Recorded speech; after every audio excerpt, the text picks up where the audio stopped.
곽규택 의원님처럼 이렇게 혹시 하실 분들은 위원장한테 미리 얘기를 하시면 시간을 그때는 정지를 하고, 그리고 저기도 마이크가 있거든요. 그래서 그걸 활용할 수 있도록 그렇게 하도록 하겠습니다. 수고하셨습니다. 다음에는 서영교 의원님, 네, 신문해 주시죠. 서울 중랑구갑의 서영교 의원입니다. 이게 그 문건이죠? 이게 쪽지예요? 이런 쪽지 있어요? 받을 땐 쪽지로 받았습니다. 그래서 그렇게 이게 말씀드린 쪽지예요? 겁니다. 받았을 아니 땐 쪽지로 적으면 받았습니다. 쪽지가 돼요 이게? 이런 게 당시에는 쪽지예요? 이런 게 쪽지예요? 저는 받았을 때 그 정도 크기의 종인지 몰랐습니다.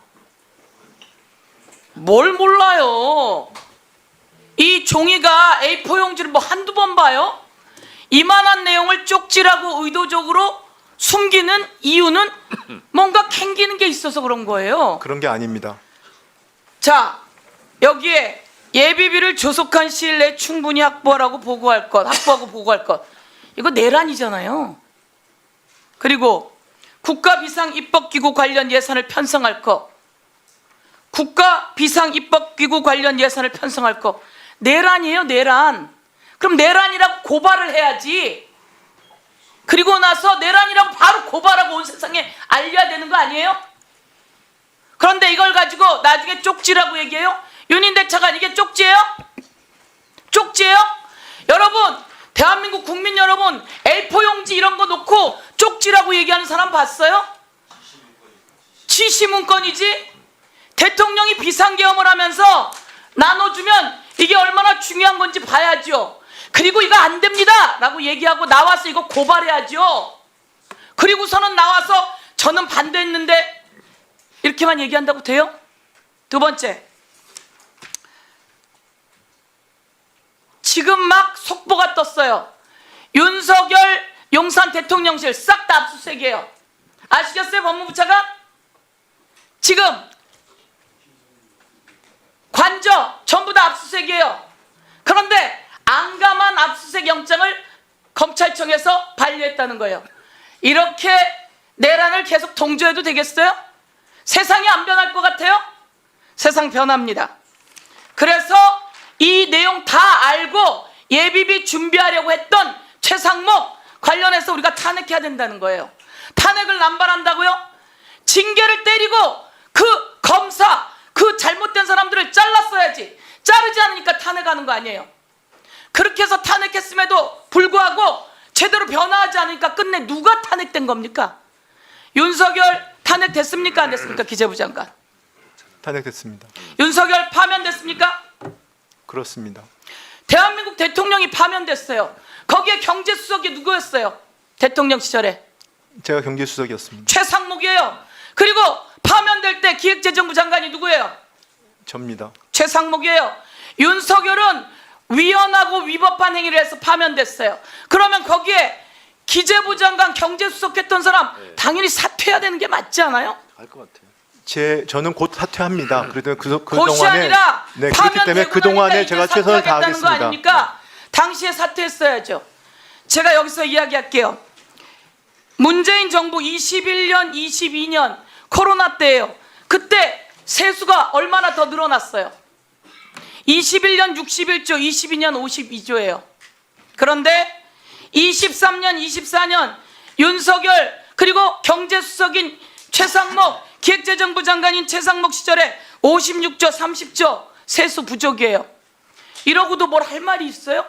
저는 위헌하고 위법한 행위가 차고 넘치는데 이 경제 다 망가뜨린 거로 탄핵 대상이라고 이렇게 생각해요. 네, 말씀드렸어요. 21년, 22년은 자산시장 버블이 있었습니다. 그리고 23년, 22년, 23년 그 뒤에는 글로벌 복합위기가 있었습니다. 복합위기 직후에는 보세요. 그런 일이 있었습니다. 네. 그런 얘기를 하니까 경제 수장으로 일을 못한다는 거예요. 그렇게 다른 곳으로 떠넘기고 그리고 자기 책임 안 하고 떠넘기는 게 아니라 그리고 정확히 내가 말씀을 드리는 어제 겁니다. 이야기할 때 이런 얘기했죠. 소상공인들이 폐업을 많이 한다고 대정부 질문에서 의원이 이야기하니까 뭐라고요? 자영업자들이 변화에 못 따라간다고? 자영업자들이 온라인 판매 등 변화에 못 따라간다고? 그렇게 자영업자에 대못 받을 거면 경제 수정은 왜 합니까? 그게 아니고 자영업자한테 돈을 나눠주자 그러니까 제 얘기는 구조적인 노력이 필요하고 그런 노력을 저희가 하고 보세요. 있다는 세금은 말씀을 누구 돈이에요? 드리려고 하는 겁니다. 세금이 기획재정부 장관 돈이에요? 자영업자나 사람들에서 나온 돈이에요? 자영업자의 어려움이라는 게 그런 경기적인 이유뿐만 아니라 구조적인 이유가 있다는 저러니까 걸 탄핵 말씀드리는 대상이라는 겁니다. 거예요. 세금은 국민이 낸 돈이에요. 그럼 세금이 국민이 어려울 때 세금으로 돌려줘서 마중물을 만드는 게 정부가 해야 될 일인 거예요. 그렇기 때문에 재정을 명심하세요. 갖다가 재정을 자, 저희가 마지막. 굉장히 핸드폰을 신중하게 써야 바꿔놓고 됩니다. 핸드폰을 12월 7일 날 바꿨어요. 자, 정리해 주세요. 12월 7일 날 바꿔놓고 안 바꿨다고 거짓말하면 됩니까? 정리해 주세요. 저는 어떻게 이렇게 거짓말을 뻔뻔스럽게 하는지 오늘 국민이 만천하에 다 봤을 거라고 생각합니다. 네, 위원장으로서 한 말씀 드립니다. 우리 최상목 그 장관이나 이주호 장관이나 부총리들이십니다. 예. 저는 아까 최상목 우리 장관께서 비상계엄에 대해서 반대했다 이렇게 말씀하셨어요. 저는 그 부분은 잘했다고 생각해요. 찬성한 것보다는 훨씬 낫죠. 저는 그런데 이런 12.3 비상계엄, 이런 내란 사태, 그리고 대통령이 탄핵되는 사태가 있었어요. 그러면 최소한 어떤 자리라도 이런 부분은 잘못됐고 국민들께 죄송합니다 라는 자세가 늘상 있어야 된다고 생각해요. 국민들께 잘못했다고 용서를 구하는 것이 10번, 100번 저는 많으면 많을수록 좋다고 생각해요. 이로 인해서 피해받고 상처받은 분들이 국민들이기 때문에 그래서 용서는 피해자들이 하는 거고요. 사과는 가해자들이 하는 겁니다. 저는 그런 자세가 있었으면 좋겠다는 아쉬움이 크고요. 그리고 당사자인 윤석열 전 대통령도 지금 같은 태도가 아니라 정말 죄송하다 잘못했다 그러면 말 한마디에 천냥빚을 갚는다는 우리나라 속담이 있지 않습니까? 그래서 국민들을 생각하는 고위 관료들이라면 그러한 자세가 저는 많으면 많을수록 좋다고 생각을 합니다. 그런데 오늘 최상목 장관이나 뭐 이주호 장관 발언 기회가 없어서 그랬는지 모르지만 그래서 저는 연신 고개를 숙이는 게 맞다 그런 생각이 좀 들고 서영교 의원 질의에 대해서도 어쨌든 경제를 책임지는 경제부총리 아닙니까? 이유 없는 무덤이 어디 있겠어요.